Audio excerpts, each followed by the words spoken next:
আব্বা বুঝতে পারছেন না, এভাবে যদি চলতে থাকে তাহলে আমার মেয়ের পড়ালেখা শেষ হওয়ার আগেই আমার মেয়ের জীবনটা শেষ হয়ে যাবে। আর আমি বাবা হয়ে তো মেয়ের সর্বনাশটা নিজের চোখে দেখতে পারি না। আমি বলি কি, তুই মাথা গরম করিস না। মামা আর মেয়েদের সাথে কথা বলি, তখন প্রকৃত ঘটনা কি সেটা বোঝা যাবে। আপনি কি বলছেন আব্বা এটা? হ্যাঁ, যেখানে ছেলের বাবা ফোন করে জানিয়েছে সব ঘটনা, আর আপনি ওদের মুখ থেকে শোনার জন্য বসে আছেন। আরে প্রকৃত ঘটনা জানার জন্য তো দুই পক্ষের সাথে কথা বলতে হবে।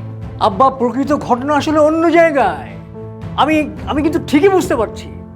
কাল মেয়েটার বিয়ে হয়ে যাক, তারপর আমি দেখবো এর শিকড় কত দূরে। কি বলতে চাইছিস তুই? কি আর বলবো আব্বা, আমি তো যা বোঝার সব বুঝে গেছি। আমি তো আর এখন ছোটটা না, অনেক বড় হয়ে গেছি আমি। তুই কি বোঝার কথা বলছিস? তুই বড় হয়েছিস, হ্যাঁ, হাতে পায়ে তুই বড় হয়েছিস, কিন্তু একটা মানুষকে কতটুকু বুদ্ধি আর কাণ্ডজ্ঞান থাকলে বড় হওয়া যায়, তত বড় তুই হসনি। হ্যাঁ, তাই তো বলবেন আব্বা। এই চৌধুরী পরিবারের জন্য আমি কি করি নাই আব্বা? হ্যাঁ, তার বিনিময়ে আমি কি পেয়েছি? আমার অবস্থানটা কোথায়?